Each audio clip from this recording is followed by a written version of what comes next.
If you're aiming to be healthier, you can't be eating dairy. Highly inflammatory. Processed meat is a Class A carcinogen. Red meat is a Class B carcinogen, likely to cause cancer.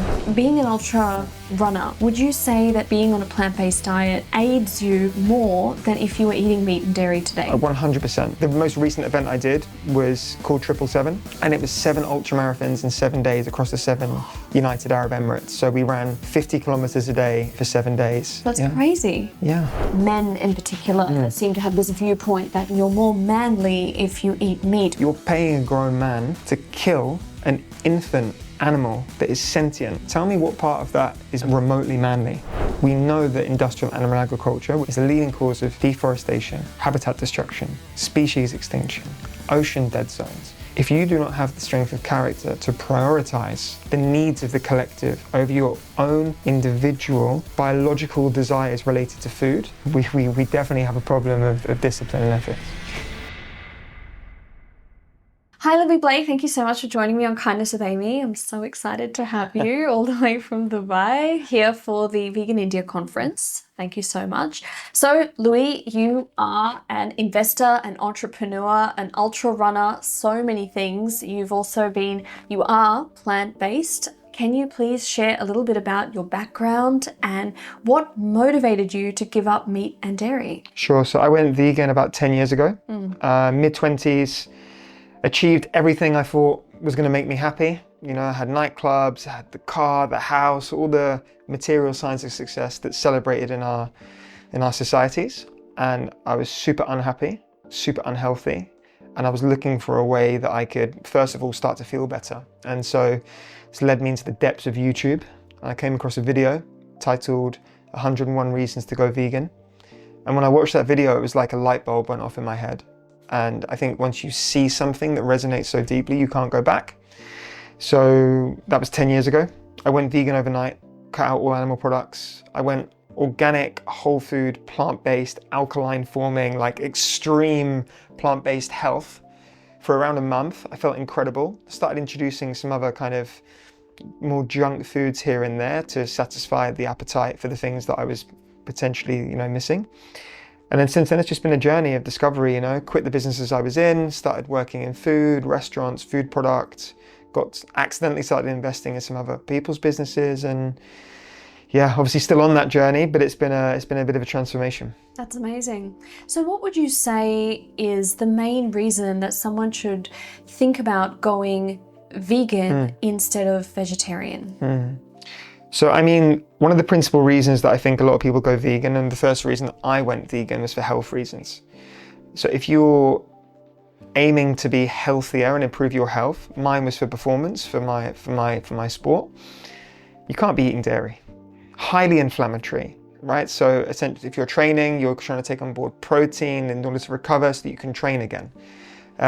The ability to recover quickly means that you can train more, which ultimately is going to yield better results in whichever athletic endeavor that you are in. But dairy is highly inflammatory. So if you're consuming dairy, body remains in an inflamed state, can't recover, therefore you can't, train again quickly. So dairy I would avoid, absolutely, for physical health reasons. All of us are lactose intolerant. You see when we have blemishes on our skin, you can see it in the way that you're bloated to varying degrees, but you will experience some form of discomfort when consuming dairy for the most part. When it comes to ethics, which is the second reason people are vegan, if you care about animal welfare, then you cannot support an industry which strips calves from their mother, that repeatedly impregnates cows and keeps them as essentially a slave to produce milk. You won't support that if you care about animal welfare. And from an environmental perspective, the level and the volume of cows that we need to breed into existence has a knock-on effect as far as the resource required to maintain them goes. And therefore it's inconsistent with a view on sustainability to continue to consume dairy. So I think across all three reasons why someone would go vegan, there's a strong argument against dairy. You often still hear, like when I'm in the gym, the amount of times people still seem to be saying that you need meat for protein. Why do you think this is still an ongoing lack of education around basic nutrition? I think there's a high level of disinformation, which supports an economic system that promotes the consumption of animal proteins. I think also that whilst we have more and more case studies and role models that thrive on plant-based diets, there's culturally not enough examples of athletes that are thriving on plant-based diets. And I think, and lastly, people just haven't experienced how good you feel, how fast you recover. You know, I'm running at peak kind of training window, 120 to 150 kilometers a week, lifting weights, boxing. I eat 140 grams of proteins a day from plant sources, and I can train 10 sessions a week. I'm 34. Wow. You know, like first-hand experience. I'm fitter now at 34 than I was at 24 when I was eating meat and dairy.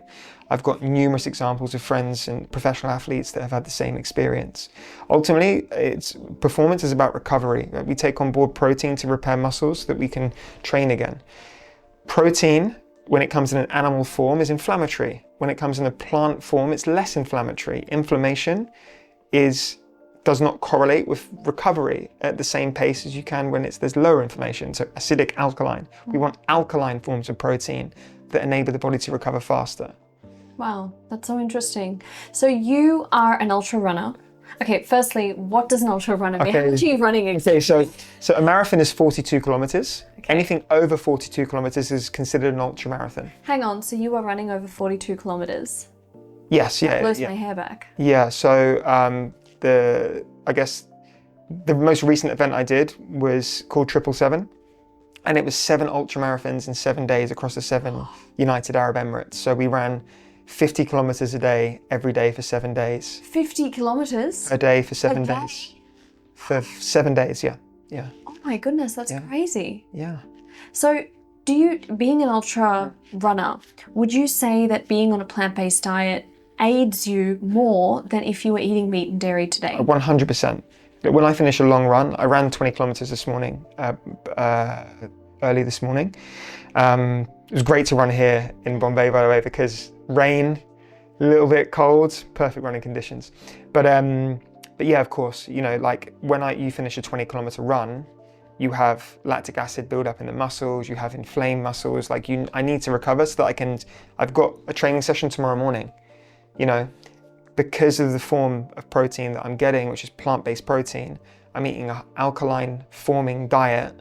My body spends less energy breaking down my foods, correcting the balance of acidity, and therefore I have more energy to speak to you, to walk around, to recover, to sleep, you know, so I can train again tomorrow. When I was on an animal-based diet, I was training at a high volume, but I couldn't recover as quickly. That's so interesting, because usually there's such a misconception around men in particular that seem to have this viewpoint that you're less masculine if you are a vegan and you're more manly if you eat meat. Why do men I've got a view on this? this. I've got a view on this. You care so much about what other people think. That in itself is a weakness. It's a weakness to care so much about what someone else thinks of you. And for many men, the reason they won't do anything that goes against the norm, the societal norm, the cultural norm, because they're scared of what other people will say to them or about them. That is a weakness in itself. It's ironic that you can call a vegan weak, but you're too weak to do what you know is right on some level, or at least to try what is right on some level. You know, this idea, this kind of romantic picture that we've painted of the hunter that kills the animal. You're paying a grown man to kill an infant animal that is sentient. Tell me what part of that is remotely manly. Like if you compare, like, you know, a piglet or a pig that's 3 years old that has a similar intelligence to a child of the same age, and you are gonna pay by buying that product for a fully grown man to tie that animal down or slit that animal's throat, and that's manly. I don't believe that's the case. So I believe that true, like embodying the masculine is to be a critical thinker, to be a protector, you know, and to stand in your power around what you believe to be true. And my position on that is that as much as it would be more convenient for me, cheaper for me at times, although that's a bit of a myth, but whatever, it would allow me to fit in more with my peers. It would make my work easier to eat meat. It doesn't correlate with my ethical position. And as much as that ethical position is under scrutiny from everyone at all times, I stand in the power of that position because it's what I believe. I like when I think of what to me makes a man manly, I don't think of, like, the last thing that comes into the head is, like, as you're saying, killing a defenseless animal, because I don't really associate that with being manly at all. I associate manliness with, as you're saying, a protector, someone that does critically think, takes care of a family, takes ownership of the family, and is just someone that is there to protect, essentially. And none of that aligns with, if anything, I think paying someone to kill an animal for you is a great sign of weakness. Weakness in character and weakness in thought overall, and just following the sheep or following society and not thinking beyond whatever you're taught in your immediate culture. There's a strong level of discipline that's required to take on this lifestyle, and discipline is significantly lacking in our modern culture. But discipline is freedom as a man. As a man, we have to have control over what we eat, what we think, what we do sexually, for example, right? So a disciplined man has control over all of those biological triggers. Doesn't respond to emotion, convenience, whatever, at the expense of their position as a man.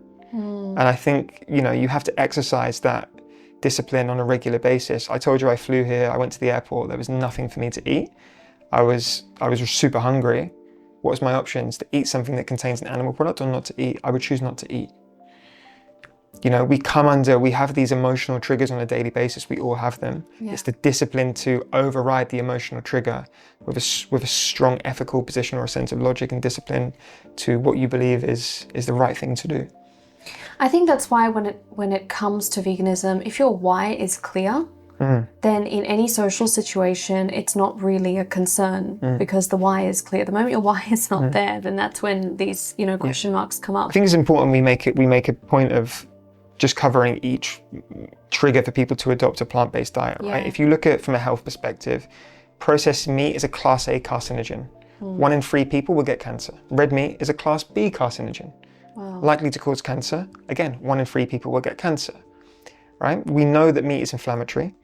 We know that disease can only thrive in an acidic environment. Inflammation is the root cause of all disease. That answers your health question. Your ethical question. I challenge people that mindlessly eat meat to watch footage of a slaughterhouse, watch footage of a calf being stripped from the mother. If that's still your ethical position, ethics is personal, individual, I can't influence you. You know, God bless you, good luck.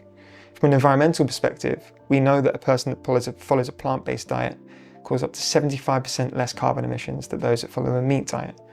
We know that industrial animal agriculture, which the byproducts of which is the primary source of protein for most people, is the leading cause of deforestation, habitat destruction, species extinction, ocean dead zones. From an environmental perspective, what we choose to eat every day when it contains an animal is the most destructive thing that we can do when it comes to the environment, and the environment is an extension of our home. It's our collective home. So if you do not have the strength of character to prioritize our collective home, the needs of the collective over your own individual biological desires related to food, we definitely have a problem of discipline and ethics. As far as my position is concerned, and again, I can't tell anyone what to think or what to do. You can only present the information and live in accordance with your own values. And not everyone will share my ethical position, and that's okay. Ethics are individual, as I said. Some ethics are universally agreed by most people, and that's why we have a functioning society for the most part. But I think it's important to point out again, like, this is my own view. I'm not saying it's right or wrong, but it's my view, it's your view. Not everyone's going to share it, and that's okay. But I think it's important to not shut yourself off from the information and views that are out there. And I regularly challenge my own views. I listen to the carnivore podcasts. I listen to the regenerative ag narrative. I want to poke holes in my own thesis to make sure that I'm really doing what I'm saying, and I'm open to my position being changed at any point. I am so in agreement with you that I encourage non-vegans, non-vegetarians to challenge me and convince me the other way, in the same way that I'm open to a debate with you. You debate with me as well, because if we're not open to change, how do we ever, grow?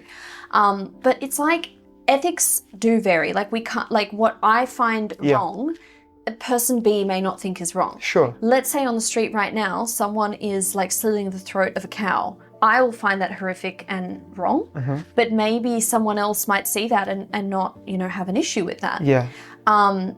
Who is then right or wrong in that scenario? And that's a very interesting conversation. And context applies, right? Yeah. Let's say you're the Inuit that lives in a snow-covered place and you're eating fish. Yeah. You could argue that that is more sustainable than the vegan that's eating almonds and that are using a ton of water and being shipped around the world, right? It's context is really important. I think in order to have a balanced view of things, we have to also apply context. And there exists a spectrum as well. Like I actively encourage people to, if they can, and if they're in a position to, it's not to say that the world has to go 100% vegan. From an impact perspective, both in terms of welfare, in terms of environment, in terms of health, if we had a universal adoption of more whole foods in the diet with some animal protein, it would make more of an impact to everyone universally than if 6% of the population went vegan on a global scale. Yeah. So we have to also be honest about, what's going to move the needle. Yeah. I think we need to also focus on first principles, universal truths. Yeah. Most people, regardless of the diet you follow, maybe not the carnivore guys, can agree that, and we can see from the studies of blue zones, that a largely plant-based whole food diet, when consumed in community, eaten slowly with other people, is the best diet. Yeah.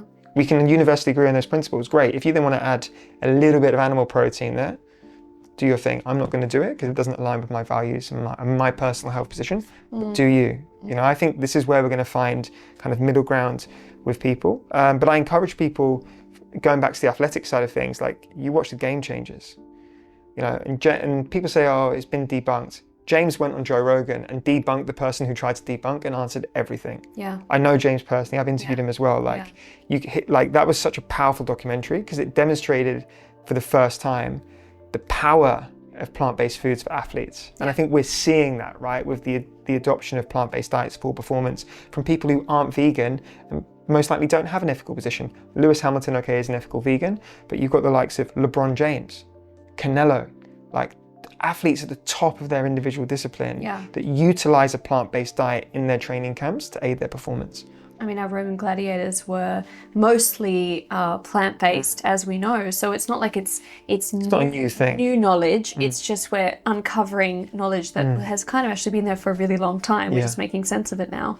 So it's very interesting. But you mentioned before about the carnivore diet. And Louie, I have seen so much carnivore content online. It keeps getting shown to me of all these people that are only eating 24/7 meat.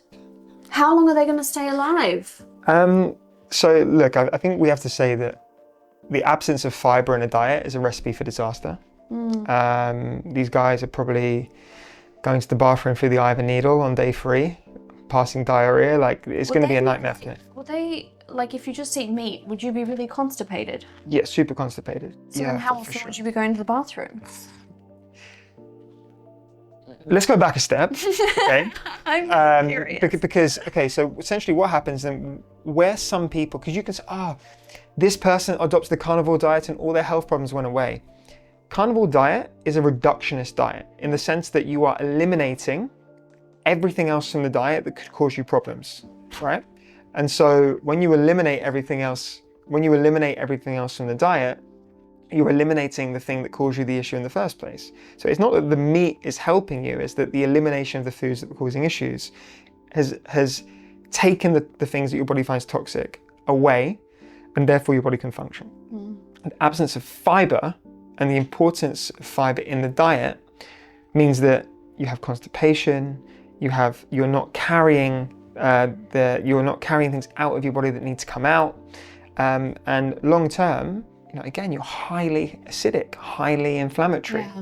And so, you can rip up, you can be lean because you're not eating a lot of carbs, you're not eating any carbs for that matter, but you're certainly missing nutrients. We know now that the soil is devoid of a lot of nutrients, and cattle for the most part aren't even eating soil unless you're buying organic grass-fed meat. So you're devoid of key nutrients, you're devoid of fiber, You would avoid of any carbohydrates whatsoever, and we need a small amount of carbohydrates no matter what diet you follow. I follow a low carb diet despite being a runner, but you know, it's not how we're designed to eat. Your gut microbiome benefits from a diversity of plant foods.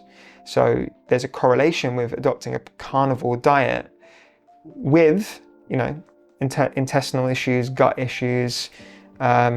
None of them look particularly happy either. And it's eventually going to catch up with them. Yeah. I mean, they might have some short-term whatever changes in their body, but ultimately you need to look at things 5 years, 10 years, 20 years down the track. Sure. If you are, in my very basic mind, if you're biologically a herbivore and behaviorally an omnivore, and you're living on a carnivore diet, that's not going to like do very well for you in 5, 10, 20 years down the line. It's going to catch up. So I find it quite ludicrous that this trend has caught on how it has, and I think it's quite scary. Super scary. Yeah, but anyway, thank you so much, Louie. It's been such a pleasure. I know we haven't had much time today, but you are just a wealth of information, and it's great to see healthy men in the vegan world setting an amazing example, just for fitness as well. You know, I think you set a great inspirational thing for people to look up to who also want to get into training, get into running, get into improving their fitness. So thank you for being there, and all the best. You're going to come on a run with me next time, No, yeah? I'm not going to come on with you. Nice try. Try to get it on camera. Thank you. Thank you. Thanks so much, Louie.